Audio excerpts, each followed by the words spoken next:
The door hissed open and Ursula entered.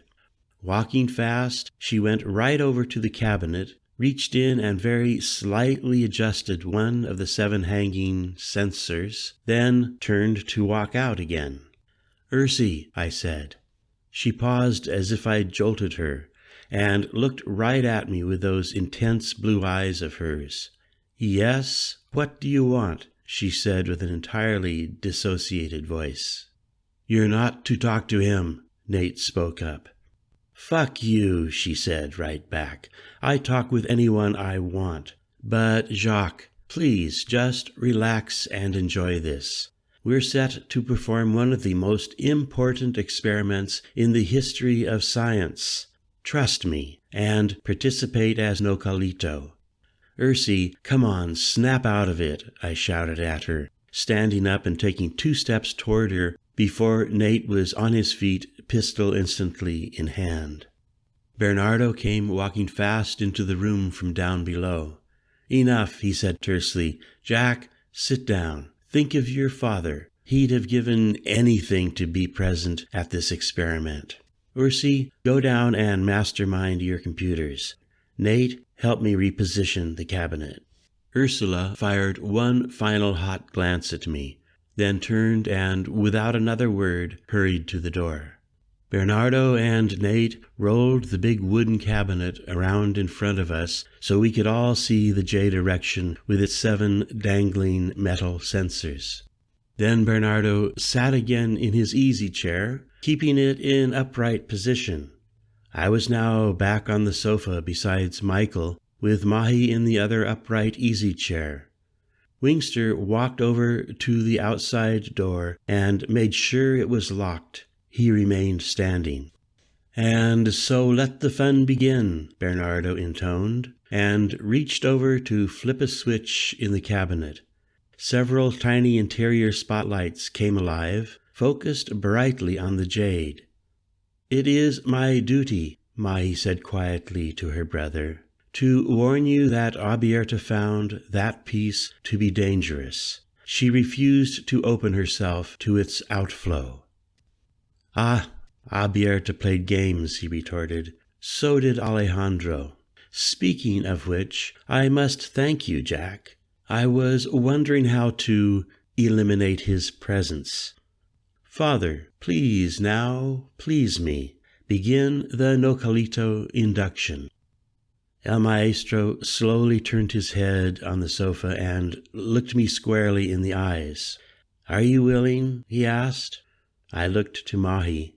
She raised her left hand up to her chest and nodded with a slight smile. "So," El Maestro said, "like we did before, just let your breathing, your whole body begin to relax. You can close your eyes. Yes. Feel the air rushing in and out. And now expand your awareness to include the feelings in your feet, in your hands.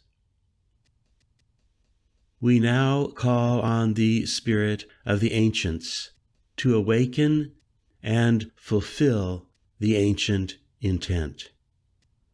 I felt myself floating, my mind quiet. "Nocalito, I now speak to you directly. I ask you to prepare to re-emerge. You are now going to remember again who you truly are. You are the Ancient One. You are eternal. You are the true spiritual manifestation of the pure male force. Nocalito, allow yourself to again fully embody your eternal presence." Hands suddenly clapped. "Nocalito," he said in a commanding voice. "Nocalito, breathe." Hands clapped again, and my eyes popped open. "Nocalito, your presence is called upon here. We bow to you."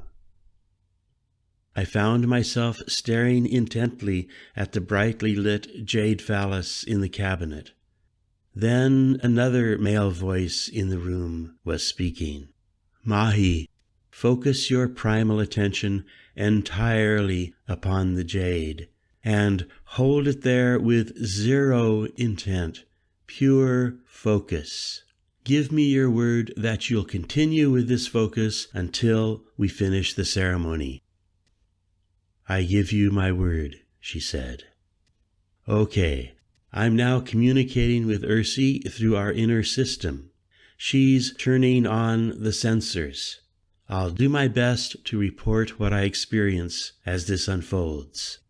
Nocalito, call upon the ancients to communicate with me.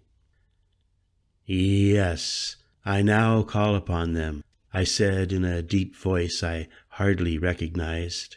From the corner of my eye I saw Bernardo sit more upright and close his eyes.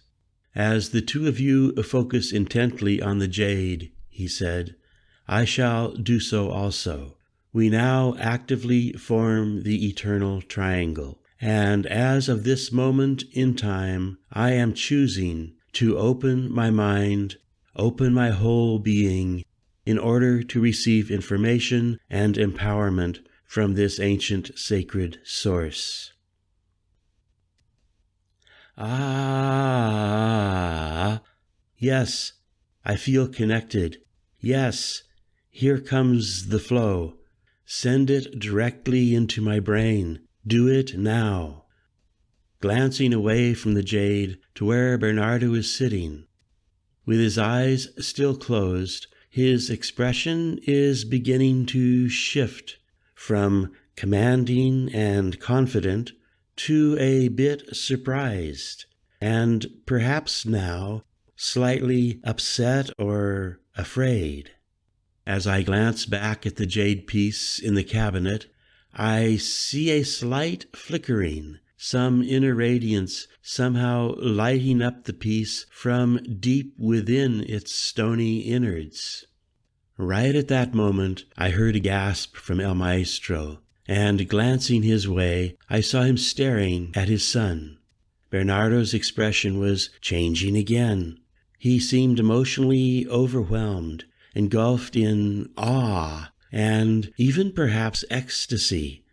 My brain, he barely whispered. It feels so hot.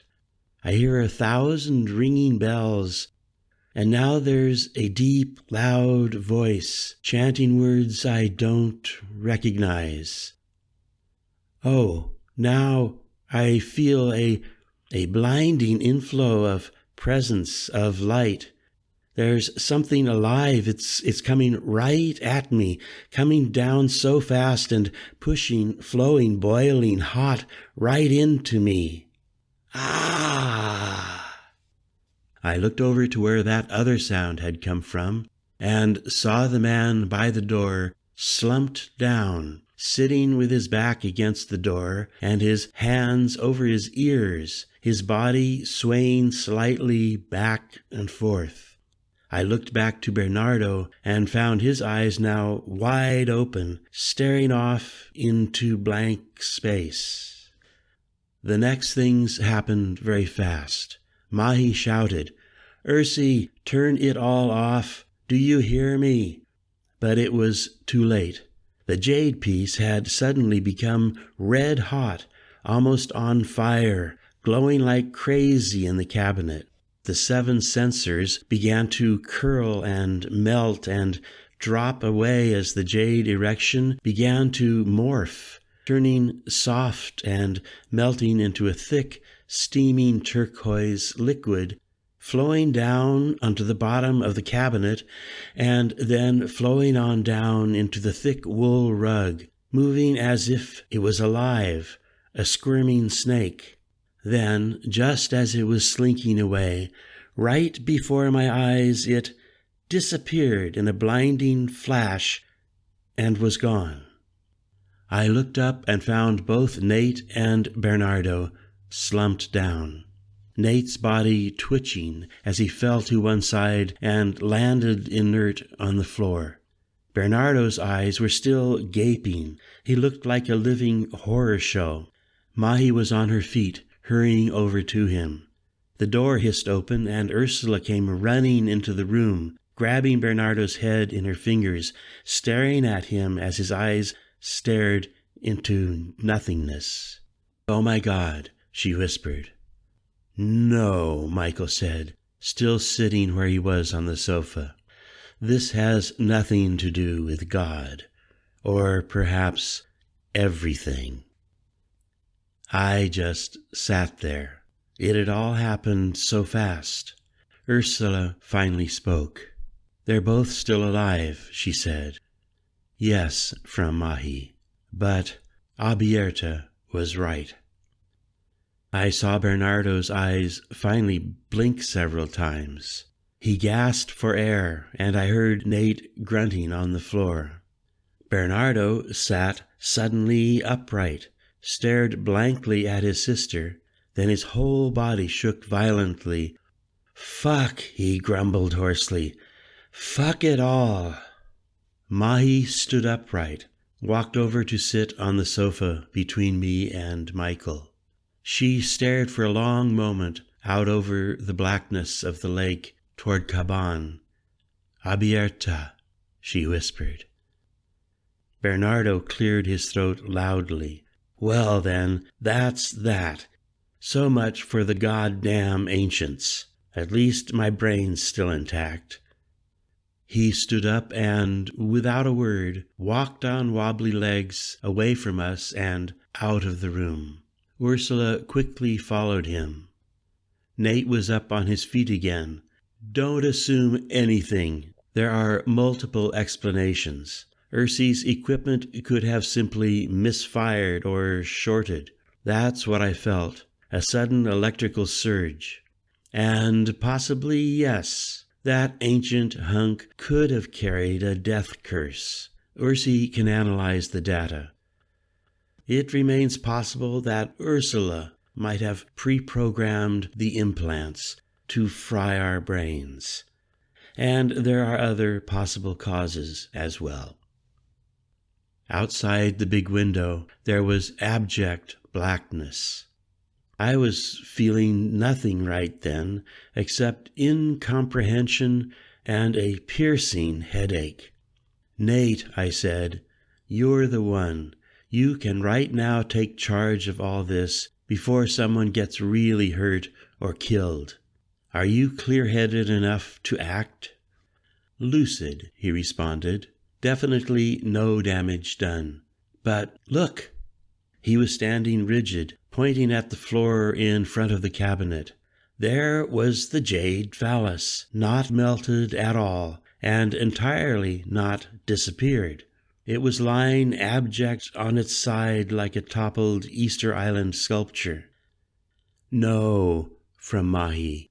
"I clearly saw it disappear." "Me too," I tuned in. "It was absolutely gone. No, don't touch it." Too late. She'd moved quickly, swooping it up from the rug and placing it on the coffee table. "It's not even hot," she said. "It was glowing red hot before." The door hissed open, and Bernardo came walking in fast, saw what we were looking at, and hurried over to it. I was fairly sure he hadn't been watching when it had melted and disappeared. "This must now be destroyed," he said. "We are done with it. It's bad medicine. Fuck all that old shit. Nate, come outside with me a moment." Both men walked out through the back door and closed it behind them. I caught a glimpse of the armed guard outside the door.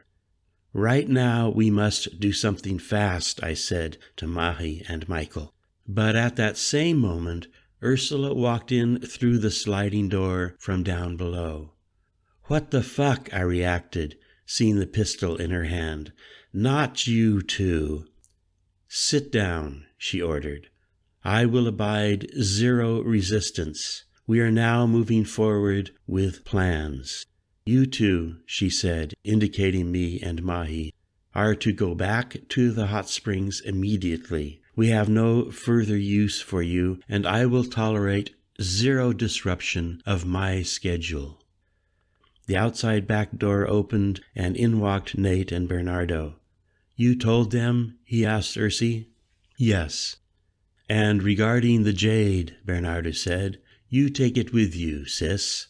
Nate will stop for you to throw it into the lake way far out. Fucking thing tried to kill me. How do you feel? Mahi asked him. I don't know yet, but I'm not going to let that thing interrupt my broadcast at midnight. Tonight is the night.